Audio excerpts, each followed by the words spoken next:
ସମସ୍ତଙ୍କୁ ସ୍ୱାଗତ ଶିକ୍ଷା 24/7 ଓଡ଼ିଆ ଏଜୁକେସନ ଚ୍ୟାନେଲକୁ। ଆଜି ଡିସ୍କସ୍ କରିବା ୱିକଲି କରେଣ୍ଟ ଆଫେୟାର୍ସ। ଚାଲନ୍ତୁ ଆଜିର ସେସନଟିକୁ ଷ୍ଟାର୍ଟ କରିବା। ଆଜିର ପ୍ରଥମ ପ୍ରଶ୍ନ, Ravi Agarwal tenure as Central Board of Direct Tax CBDT chairman has been extended by how much? କେନ୍ଦ୍ରୀୟ ଭାବରେ ରବି ଅଗ୍ରୱାଲଙ୍କ କାର୍ଯ୍ୟକାଳ ପ୍ରତ୍ୟକ୍ଷ ଟିକସ ବୋର୍ଡ ବା CBDT ଅଧ୍ୟକ୍ଷଙ୍କ କାର୍ଯ୍ୟକାଳ କେତେ ବୃଦ୍ଧି କରାଯାଇଛି? ଏହାର ସଠିକ ଉତ୍ତରଟି ହେଉଛି ଅପସନ ସି, 1 year। ପରବର୍ତ୍ତୀ ପ୍ରଶ୍ନ, where has Union Home Minister Amit Shah inaugurated the headquarters of National Turmeric Board? କେନ୍ଦ୍ର ଗୃହମନ୍ତ୍ରୀ ଅମିତ ଶାହା ଜାତୀୟ ହଳଦୀ ବୋର୍ଡର ମୁଖ୍ୟାଳୟ କେଉଁଠାରେ ଉଦ୍ଘାଟନ କରିଛନ୍ତି? ଏହାର ସଠିକ ଉତ୍ତରଟି ହେଉଛି ଅପସନ ବି, ନିଜାମାବାଦ। ପରବର୍ତ୍ତୀ ପ୍ରଶ୍ନ, who has won the US Open 2025 badminton title? କିଏ ୟୁଏସ୍ ଓପନ 2025 ବ୍ୟାଡମିଣ୍ଟନ ଟାଇଟଲ ଜିତିଛନ୍ତି? ଏହାର ସଠିକ ଉତ୍ତରଟି ହେଉଛି ଅପସନ ଡି, ଆୟୁଷ ସେଠୀ। ପରବର୍ତ୍ତୀ ପ୍ରଶ୍ନ, according to the stop clock rule implemented in Test cricket, within how many seconds the new over has to be started? Test କ୍ରିକେଟରେ କାର୍ଯ୍ୟକାରୀ ହୋଇଥିବା ଷ୍ଟପ୍ କ୍ଲକ୍ ନିୟମ ଅନୁସାରେ ନୂତନ ଓଭର କେତେ ସେକେଣ୍ଡ ମଧ୍ୟରେ ଆରମ୍ଭ କରିବାକୁ ପଡ଼ିବ? ଏହାର ସଠିକ ଉତ୍ତରଟି ହେଉଛି ଅପସନ ଏ, 60 ସେକେଣ୍ଡ। ପରବର୍ତ୍ତୀ ପ୍ରଶ୍ନ, what is the name of the new AI model developed by Google DeepMind? Google DeepMind ଦ୍ୱାରା ବିକଶିତ ନୂତନ AI ମଡେଲର ନାମ କ'ଣ? ଏହାର ସଠିକ ଉତ୍ତରଟି ହେଉଛି ଅପସନ ସି, ଆଲଫାଜେନିୟମ। ପରବର୍ତ୍ତୀ ପ୍ରଶ୍ନ, which state government has launched hedging tax incentive for farmer? କେଉଁ ରାଜ୍ୟ ସରକାର କୃଷକମାନଙ୍କ ପାଇଁ ହେଜିଂ ଡେକ୍ସ ପଦକ୍ଷେପ ଆରମ୍ଭ କରିଛନ୍ତି? ଏହାର ସଠିକ ଉତ୍ତରଟି ହେଉଛି ଅପସନ ଡି, ମହାରାଷ୍ଟ୍ର। ପରବର୍ତ୍ତୀ ପ୍ରଶ୍ନ, when will National Doctors Day 2025 be celebrated? କେବେ ଜାତୀୟ 2025 ଡାକ୍ତର ଦିବସ ପାଳନ କରାଯାଇଥିଲା? ଏହାର ସଠିକ ଉତ୍ତରଟି ହେଉଛି ଅପସନ ଏ, ଜୁଲାଇ 1। ପରବର୍ତ୍ତୀ ପ୍ରଶ୍ନ, Iris silk belongs to which state which has been given the GI tag? Iris silk କେଉଁ ରାଜ୍ୟର ଯାହାକୁ GI tag ଦିଆଯାଇଛି? ଏହାର ସଠିକ ଉତ୍ତରଟି ହେଉଛି ଅପସନ ଡି, ମେଘାଳୟ। ପରବର୍ତ୍ତୀ ପ୍ରଶ୍ନ, India has recorded a reduction in the mortality rate of children below 5 years of age by how much? Bharat 5 ବର୍ଷରୁ କମ ବୟସର ଶିଶୁଙ୍କ ମୃତ୍ୟୁ ହାରରେ କେତେ ହ୍ରାସ ପାଇଛି? ଏହାର ସଠିକ ଉତ୍ତରଟି ହେଉଛି ଅପସନ ଡି, 78%।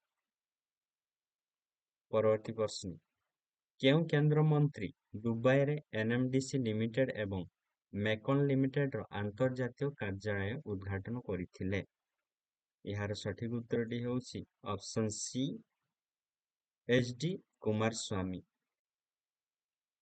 ପରବର୍ତ୍ତୀ ପ୍ରଶ୍ନ, which union minister recently launched the distribution of football under the Football for School F4S program in Kolkata? କୋଲକାତାରେ ଫୁଟବଲ ଫର ସ୍କୁଲ କାର୍ଯ୍ୟକ୍ରମ ଅଧୀନରେ କେଉଁ କେନ୍ଦ୍ରମନ୍ତ୍ରୀ ସମ୍ପ୍ରତି ଫୁଟବଲ ବଣ୍ଟନ ଆରମ୍ଭ କରିଛନ୍ତି? ଏହାର ସଠିକ ଉତ୍ତରଟି ହେଉଛି ଅପସନ ବି, ଧର୍ମେନ୍ଦ୍ର ପ୍ରଧାନ।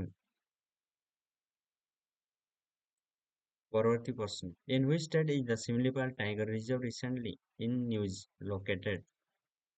ଏହାର ସଠିକ ଉତ୍ତରଟି ହେଉଛି ଅପସନ ବି, ଓଡ଼ିଶା। ପରବର୍ତ୍ତୀ ପ୍ରଶ୍ନ, ପ୍ରଥମ ଏସିଆନ ଭାରତ କ୍ରୁଜ ଆଲୋଚନା କେଉଁ ସହରରେ ଅନୁଷ୍ଠିତ ହୋଇଥିଲା? In which city was the first Asian India cruise dialogue held? ଏହାର ସଠିକ ଉତ୍ତରଟି ହେଉଛି ଅପସନ ସି, କୋଲକାତା। ପରବର୍ତ୍ତୀ ପ୍ରଶ୍ନ, a new flowering plant species named Begonia nissurum was recently discovered in which state? କେଉଁ ରାଜ୍ୟରେ ବେଗୋନିଆ ନିସୋରମ ନାମକ ଏକ ନୂତନ ଫୁଲ ଉଦ୍ଭିଦ ପ୍ରଜାତି ସମ୍ପ୍ରତି ଆବିଷ୍କୃତ ହୋଇଛି? ଏହାର ସଠିକ ଉତ୍ତରଟି ହେଉଛି ଅପସନ୍ ଏ Arunachal Pradesh.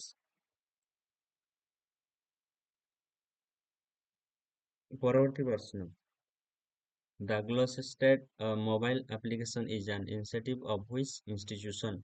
Gloucester mobile application କେଉଁ ଅନୁଷ୍ଠାନର ଏକ ପଦକ୍ଷେପ? ଏହାର ସଠିକ ଉତ୍ତରଟି ହେଉଛି option C national sample survey office NSO। ପରବର୍ତ୍ତୀ ପ୍ରଶ୍ନ, what is myogenesis that was recently mentioned in news? ସମ୍ବାଦରେ ସମ୍ପ୍ରତି ଉଲ୍ଲେଖ କରାଯାଇଥିବା ମାୟୋଜେନେସିସ୍ କ'ଣ? ଏହାର ସଠିକ ଉତ୍ତରଟି ହେଉଛି option A formation and development of muscle fibre. ପରବର୍ତ୍ତୀ ପ୍ରଶ୍ନ, the central sector scheme of scholarship for college and university student is implemented by which ministry? College ଏବଂ ବିଶ୍ୱବିଦ୍ୟାଳୟ ଛାତ୍ରମାନଙ୍କ ପାଇଁ କେନ୍ଦ୍ରୀୟ କ୍ଷେତ୍ର ଛାତ୍ର ବୃତ୍ତି ଯୋଜନା କେଉଁ ମନ୍ତ୍ରଣାଳୟ ଦ୍ୱାରା କାର୍ଯ୍ୟକାରୀ କରାଯାଏ? ଏହାର ସଠିକ ଉତ୍ତରଟି ହେଉଛି option C ministry of education. ପରବର୍ତ୍ତୀ ପ୍ରଶ୍ନ, INS Tower that was recently seen in news belongs to which class of frigates? INS Tower ଯାହାକୁ ସମ୍ପ୍ରତି ଖବରରେ ଦେଖାଯାଇଥିଲା ତାହା କେଉଁ ଶ୍ରେଣୀର ଫ୍ରିଗେଟର ଅଟେ? ଏହାର ସଠିକ ଉତ୍ତରଟି ହେଉଛି ଅପସନ୍ ବି ତାଲୱାର କ୍ଲାସ୍। ପରବର୍ତ୍ତୀ ପ୍ରଶ୍ନ, which institution has released the financial stability report for June 2025? କେଉଁ ଅନୁଷ୍ଠାନ ଜୁନ୍ 2025 ପାଇଁ ଆର୍ଥିକ ସ୍ଥିରତା ରିପୋର୍ଟ ପ୍ରକାଶ କରିଛି? ଏହାର ସଠିକ ଉତ୍ତରଟି ହେଉଛି option B reserve bank of India. ପରବର୍ତ୍ତୀ ପ୍ରଶ୍ନ, where is the Wandan Mud volcano located? ୱାଣ୍ଡାନ୍ କାଦୁଆ ଭଲକାନୋ କେଉଁଠାରେ ଅବସ୍ଥିତ? ଏହାର ସଠିକ ଉତ୍ତରଟି ହେଉଛି ଅପସନ୍ ବି ତାଇୱାନ। ପରବର୍ତ୍ତୀ ପ୍ରଶ୍ନ, which group of nations launched the at-sea observe mission to boost maritime cooperation? ସାମୁଦ୍ରିକ ସହଯୋଗ ବୃଦ୍ଧି କରିବା ପାଇଁ କେଉଁ ରାଷ୍ଟ୍ର ଗୋଷ୍ଠୀ at-sea observe mission ଆରମ୍ଭ କରିଥିଲା? ଏହାର ସଠିକ ଉତ୍ତରଟି ହେଉଛି ଅପସନ୍ ଡି କ୍ୱାଡ୍। ପରବର୍ତ୍ତୀ ପ୍ରଶ୍ନ, which organization has developed the sachet system to send real-time disaster alert across India? ସାରା ଭାରତରେ ପ୍ରକୃତ ସମୟରେ ବିପର୍ଯ୍ୟୟ ସତର୍କତା ପଠାଇବା ପାଇଁ କେଉଁ ସଂଗଠନ ସାଚେତ ସିଷ୍ଟମ ବିକଶିତ କରିଛି? ଏହାର ସଠିକ ଉତ୍ତରଟି ହେଉଛି option A centre for development of telematics code dot. ପରବର୍ତ୍ତୀ ପ୍ରଶ୍ନ, where has the Mahayogi Guru Gorakhnath Ayush University been inaugurated? ମହାଯୋଗୀ ଗୁରୁ ଗୋରଖନାଥ ଆୟୁଷ ବିଶ୍ୱବିଦ୍ୟାଳୟ ବିନିନଗର କେଉଁଠାରେ ଅବସ୍ଥିତ? ଏହାର ସଠିକ ଉତ୍ତରଟି ହେଉଛି ଅପସନ୍ ସି ଗୋରଖପୁର। ପରବର୍ତ୍ତୀ ପ୍ରଶ୍ନ, ପାଇଟଙ୍ଗ ସିନାଟ୍ରା was the Prime Minister of which country who has been suspended from office by the court? ପାଇଟଙ୍ଗ Shinawatra କେଉଁ ଦେଶର ପ୍ରଧାନମନ୍ତ୍ରୀ ଥିଲେ ଯାହାକୁ କୋର୍ଟ ପଦରୁ ନିଲମ୍ବିତ କରିଥିଲେ? ଏହାର ସଠିକ ଉତ୍ତରଟି ହେଉଛି ଅପସନ୍ ବି ଥାଇଲାଣ୍ଡ। ପରବର୍ତ୍ତୀ ପ୍ରଶ୍ନ, the National Election Commission has initiated the process of cancelling the registration of how many parties? ଜାତୀୟ ନିର୍ବାଚନ କମିଶନ କେତୋଟି ଦଳର ପଞ୍ଜୀକରଣ ବାତିଲ କରିବାର ପ୍ରକ୍ରିୟା ଆରମ୍ଭ କରିଛନ୍ତି? ଏହାର ସଠିକ ଉତ୍ତରଟି ହେଉଛି ଅପସନ୍ ଡି 345। ପରବର୍ତ୍ତୀ ପ୍ରଶ୍ନ, who has recently become the air officer in charge of administration? କିଏ ସମ୍ପ୍ରତି ପ୍ରଶାସନ ଦାୟିତ୍ୱରେ ଥିବା ଏୟାର ଅଫିସର ହୋଇଛନ୍ତି? ଏହାର ସଠିକ ଉତ୍ତରଟି ହେଉଛି option A S Shivakumar BSM। ପରବର୍ତ୍ତୀ ପ୍ରଶ୍ନ, India has banned jute import from which country through land and sea port?